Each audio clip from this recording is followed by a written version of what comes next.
chapter 4, verses 1 to 15. Wisdom is supreme. Listen, my son, to a father's instruction. Pay attention and gain understanding. Give you sound learning, so do not forsake my teaching. When I was a boy in my father's house, still tender and an only child of my mother, he taught me and said, "Lay hold of my words with all your heart. Keep my commands, and you will live. Get wisdom, get understanding. Do not forget my words or swerve from them. Do not forsake wisdom, and she will protect you. Love her, and she will watch over you. Wisdom is supreme, therefore get wisdom. Though it cost all you have, get understanding. Esteem her, and she will exalt you. Embrace her, and she will honor you. She will set a garland of grace on your head and present you with a crown of splendor. Listen, my son, accept what I say, and the years of your life will be many. Guide you in the way of wisdom, and lead you along straight paths. When you walk, your steps will not be hampered. When you run, you will not stumble.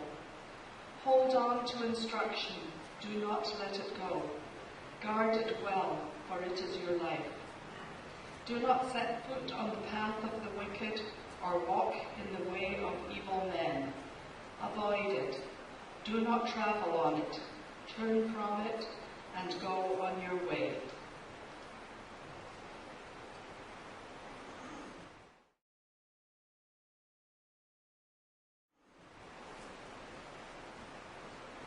Thank you, Pam. We're now going to sing Let Us Build a House, verses 1, 2, and 5.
playing the piano.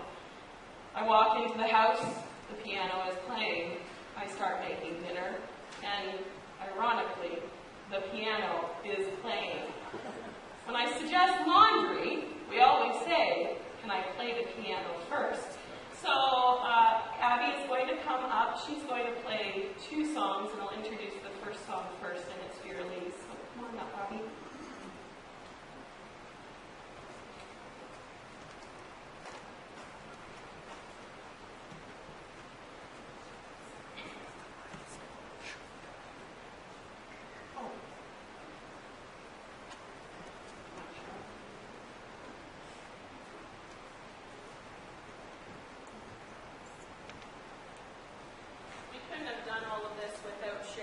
Cheryl's Abby's piano teacher, so we are blessed to have her in our lives and helping Abby learn.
And as she was playing, I thought, my goodness, I've never heard it before.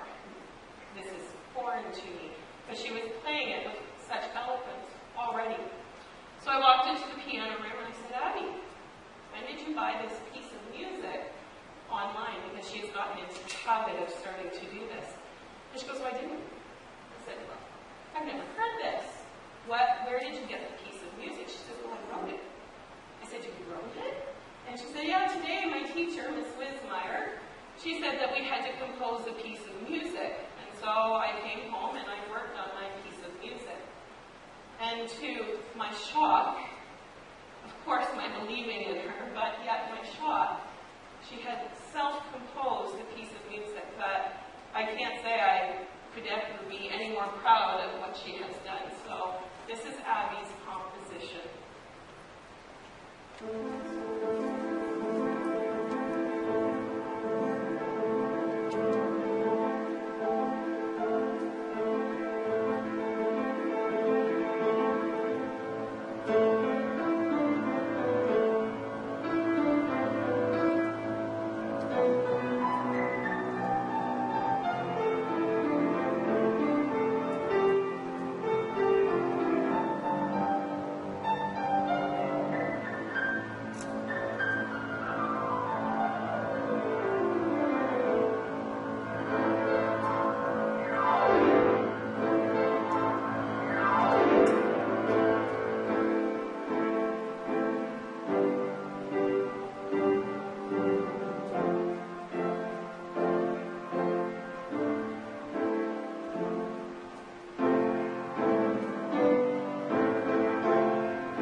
you've all been waiting for, or at least the time I've been waiting for.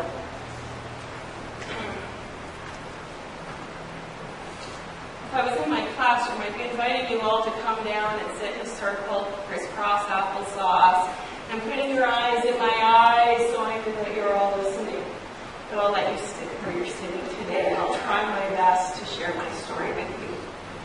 I started this story this last year. It's the first year I've ever done it with my class, and it's one that I will do for the rest of my teaching career. It has a profound impact on me. It's had a profound impact on the students that I taught last year, and I'm certain it will have a profound impact on you today. If I was to ask you, I'm not going to center any one person in, so you have the freedom to make your thoughts, but be true to yourself with this.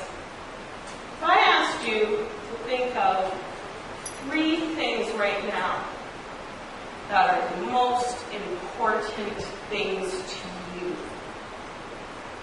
I want you to put those 3 things into your head. And if I had to guess what 3 things you might be thinking about, I would think that you're probably thinking of perhaps your parents, perhaps your spouse, perhaps your partner, perhaps your children, perhaps your extended family, perhaps this church that we're all sitting in right now. Perhaps it's our community that we do so much in Elmvale with. Perhaps it's stuff around living in Ontario. Perhaps it's living in Canada. Those are things that come to my mind that would probably pop into your head. There may be some other things that are really important to you. But on the day that I sat down to read with my students this book, I asked the exact same question. What are 3 of the most important things that are important to you? And I get the, me first, and I said, so what are some of the things that are important? We'll go around the circle, everyone's going to have a chance. So we came out with our moms, our dads, our pets. We came out with our houses. We came out with being able to play hockey. We came out with our Xboxes and video games. Having my mom's favorite chocolate chip cookies was one of my favorites. We had people who talked about playing with their friends. And the list goes on and on, but the list was very centered around the self. What is important to you? And I'm asking 8 and 9-year-olds this question. So then I asked all the class, who here has a hero? And they all looked at me, and the very typical one that most elementary school children will say is Terry Fox. Because we talk about Terry Fox in September, we do the Terry Fox walk, we talk about the fact that there's cancer and all the good things that we have done, and if it weren't for Terry, this organization wouldn't start. And one little person, she put up her hand and she said that her hero was her mom. Because if it weren't for her mom doing all the things that she did every day, and she only had a mom, that she wouldn't have the life she had. And all the other kids went, oh, yeah, Mom, Dad. And the conversation alluded. And I said, I too, my parents, people around me, I find very heroic. Very heroic. But this new heroine to me is a young lady, and her name is Malala. And if you aren't familiar with Malala Yousafzai, I can't hardly say her last name, Yousafzai, then I would encourage you to read her story, but I'm going to give you the story that she wrote about herself. And I want you to picture yourself in her life while I read this.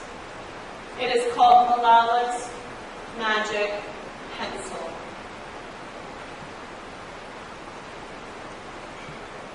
I'll do my best to get the pictures around. Do you believe in magic?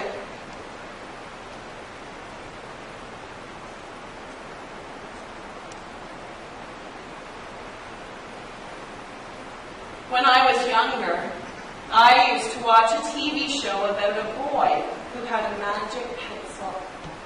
If he was hungry, he drew a bowl of curry, and it appeared. If he and his friends were in danger, he drew a police officer. The boy was a little hero, always protecting people who needed help. How I wanted a magic pencil too. So in my class, we'd stop the class and they'd say, "So why do you think this little girl would want a magic pencil when they've talked about this little boy wanting food and wanting a police officer?" And they all didn't quite know what to think. Somebody did say, "Well, what do you think, Mrs. Hayter?" And it's a very interesting feeling when a child throws the question back on you. "What do you think, Mrs. Hayter?" And I said, "Well, I think this person might potentially feel unsafe."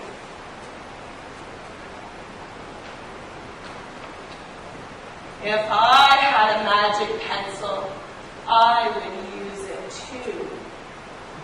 I'd put a lock on my door so my brother couldn't bother me.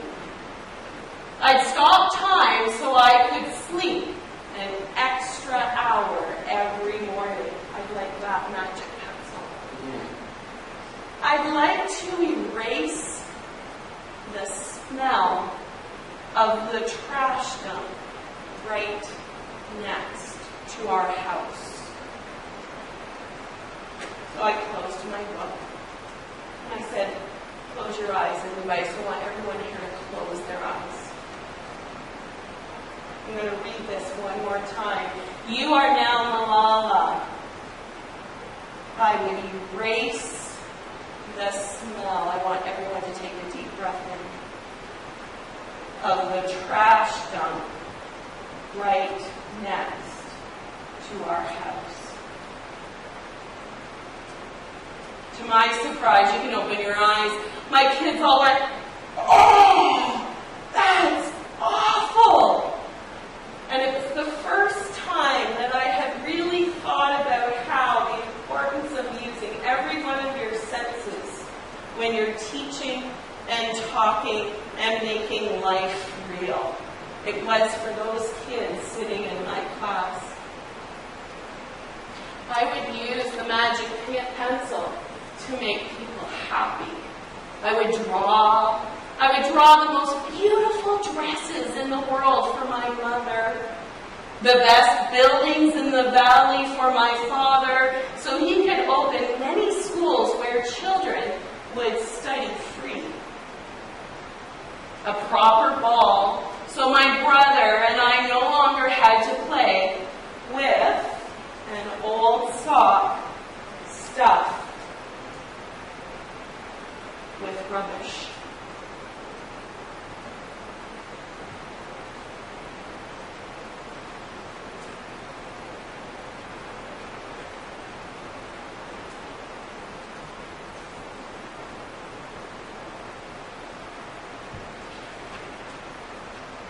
Every night before I went to bed, I wished for a magic pencil of my very own. And every morning I would wake up to check my cupboard. The magic pencil was never there.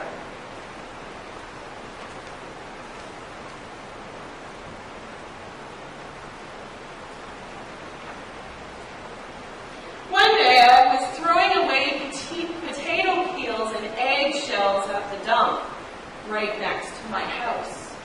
I was wrinkling my nose. I was swatting away the flies and making sure I didn't step on anything dirty in my nice shoes. And I saw a girl about my age sorting trash into piles. Nearby, boys were fishing for metal scraps using magnets on strings.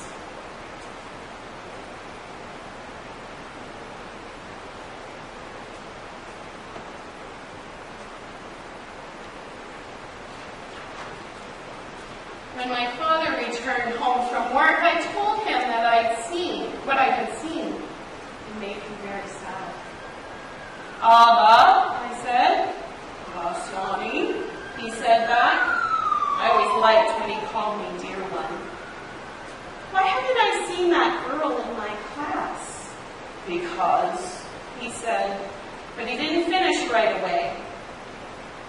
Because, Ronnie, in our country, not everyone sends their daughters to school, and some children must work to support their families. Those boys will sell the metal scraps they find. If they went to school, their families would go hungry. School was my favorite place, but I had never considered myself lucky to be able to go.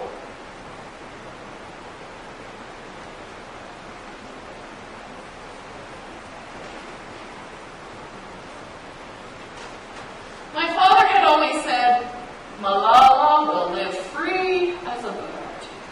Now I wondered how free I'd truly be. That night I thought about families who didn't have enough food, and a girl who couldn't go to school, and even about how when I was older I would be expected to cook and clean for my brothers, because where I came from, many girls weren't allowed to become what they dreamed of.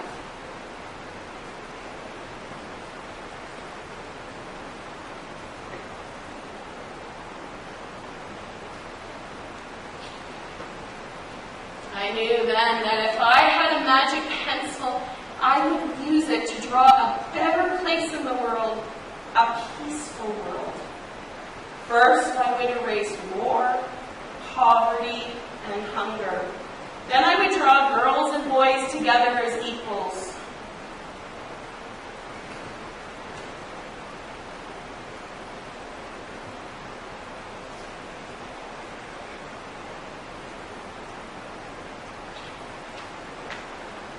Over the next few years, instead of wishing for a magic pencil every night, I worked hard in school every day. I wanted to be one of the top students in my class.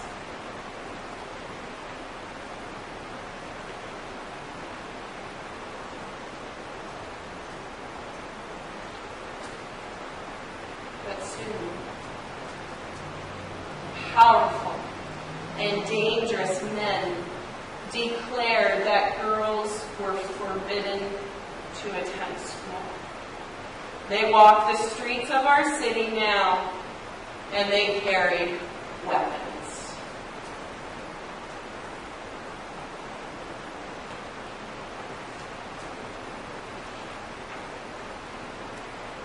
One by one, girls stopped coming to school. Abba, where are all the students? I would ask. Ronnie, they don't feel safe here anymore. How could a few men stop all the girls in our valley from going to school? If more people knew that was happening to us, I thought they might help.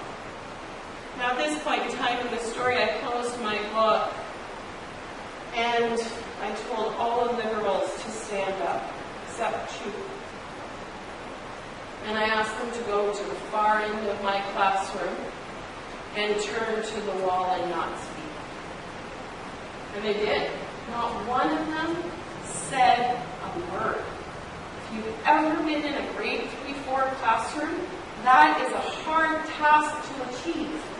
But not one of them said a word. And those girls stepped over to the wall, they turned around, and the boys went, well, now what? I said, well, this is our class. We're going to continue on with the story. And the girls, they never said a word, but they kept doing this. They wanted to know what was going on. They wanted to hear the story. They wanted to learn. And I turned the page, and Miss Wendell says, you're not serious, Mrs. Hager. I said, I'm very serious. They said, you can't do that to them. They need to hear the story. I said, yeah, but just imagine if we're in Pakistan right now, right at this very moment, and we got this halfway through the story, and they're not allowed to listen to it. went up like bubbles. I said, girls, come back. And I went, oh, it was a sigh of relief. Never in my wildest dreams had I thought that I would see little girls having such sighs of relief. And we're in a safe classroom in a little town of Wasaga Beach, Ontario. And they came back and no one said a word. Wishing wasn't enough. Someone needed to speak out. But why not me? I wrote about what it felt like to be scared to walk to school and how some of my friends had moved away because of the threat they faced in our city. I wrote about how much I loved school and how proud I was of my uniform. Once I started writing, I didn't stop. I wrote speeches and I traveled around my country sharing my story. I even talked to reporters about famous international newspapers. People actually wanted to learn about my life. I spoke for all the girls in my valley who couldn't speak for themselves. Now, to me, that's a hero.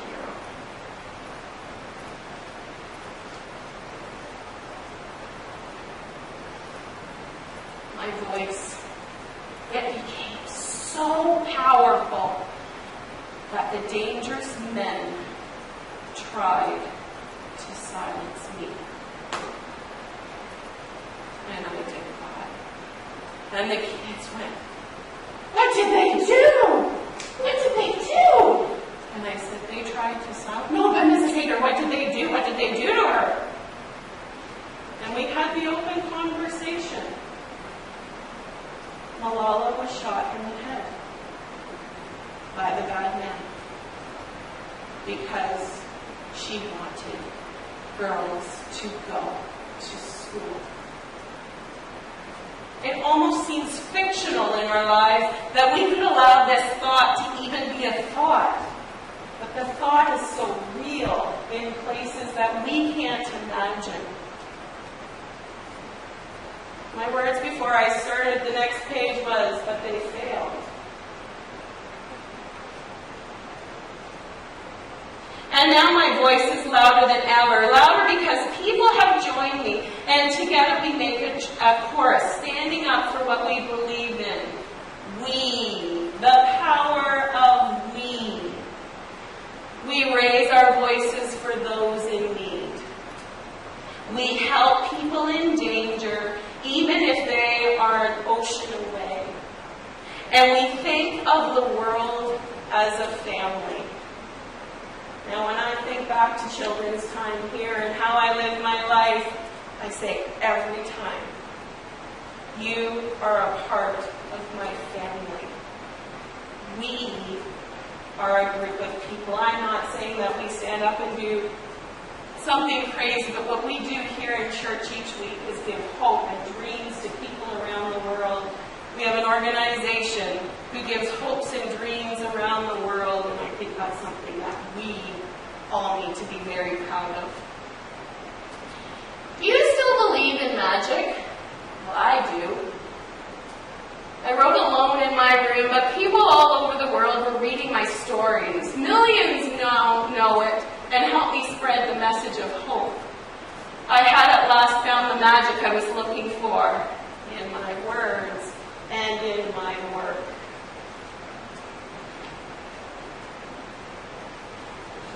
I am Malala. I've always wished I could make the world a more peaceful place. And every day I work to make my wishes come true. Now, we as a class decided to write this last sentence in our classroom, and it became our motto.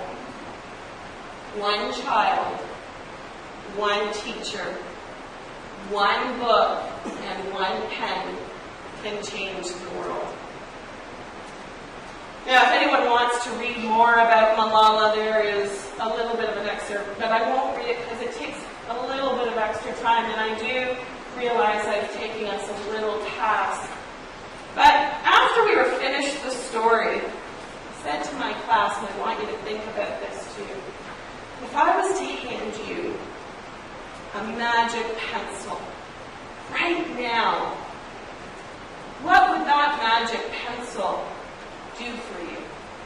And so kids, they started to think, and they weren't all, ooh, ooh, ooh. They sat there and pondered the thought.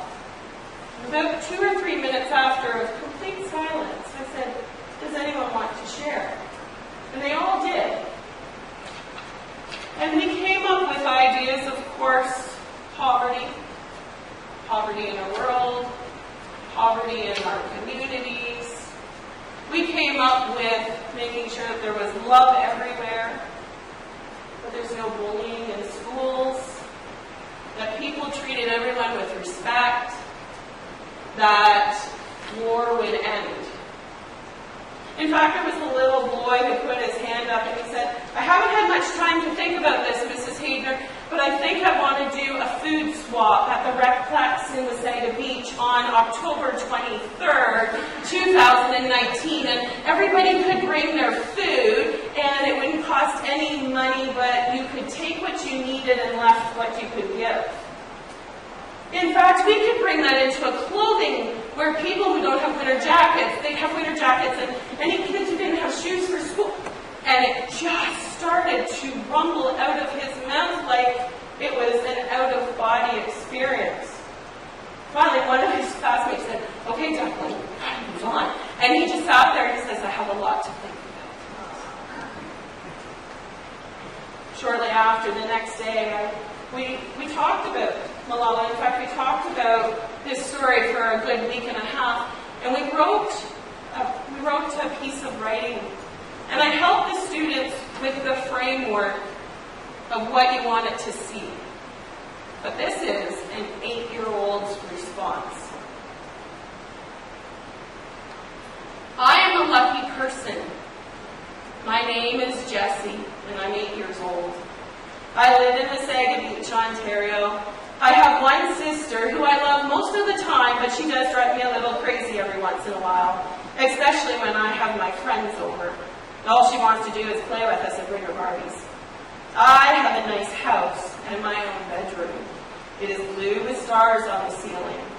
I like to look up at them when I'm falling asleep. I love to go outside and ride on my bike and go to the beach. And most of all, I love my Xbox.